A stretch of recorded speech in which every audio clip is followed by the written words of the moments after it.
এটা হচ্ছে ইন্ডিয়া।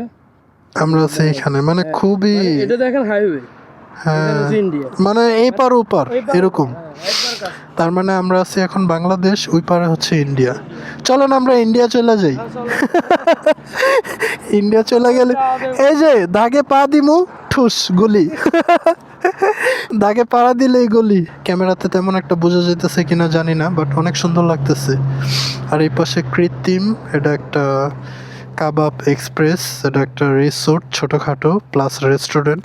ওইদিকে আরো জায়গা আছে, খুবই সুন্দর। আমরা যাওয়ার পথে ভাবলাম এখানটা একটু ঘুরে যাই। আমার জন্য যদিও জায়গাটা নতুন, বাট হৃদয় ভাইয়ের জন্য জায়গাটা নতুন না। ওনার কিছুদিন পর পরই আসা হয় ভাবিকে নিয়ে। আচ্ছা যাই হোক, অনেক বড় অনেক বড়। এই যে ওইদিকে মনে হয় পাহাড়ের মতো লাগতেছে, মনে হইতেছে যে ওই সাইডটা সিলেটের কোনো একটা পাহাড়ের সাইডে চলে আসছে। হ্যাঁ অনেক সুন্দর করছে, মানে একদম ন্যাচারাল। এই হচ্ছে আমাদের দুইজন স্পেশাল সদস্য।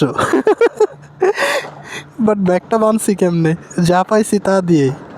আচ্ছা এখানে কাজ চলতেছে। আমরা কি ওই সাইডটা একটু ঢুকতে পারবো? ওইদিকে ঢুকা যাবো না। হ্যাঁ গেট লক, প্লাস হচ্ছে ওইদিকেও আরো অনেক স্পেস আছে। অনেক সুন্দর, একদম ন্যাচারালের মধ্যে প্রাকৃতিক দৃশ্য দিয়ে ভরা। ওই পারে মনে হইতেছে সিলেটের পাহাড়, এদিকে এটাকে বলে ইটখলা। না ইটখলাই তো এটা, অনেক সুন্দর। চলে আসেন, এটা হচ্ছে ফেনীতে, অনেক সুন্দর। এটারে কি গাছ জানি কয়, আরে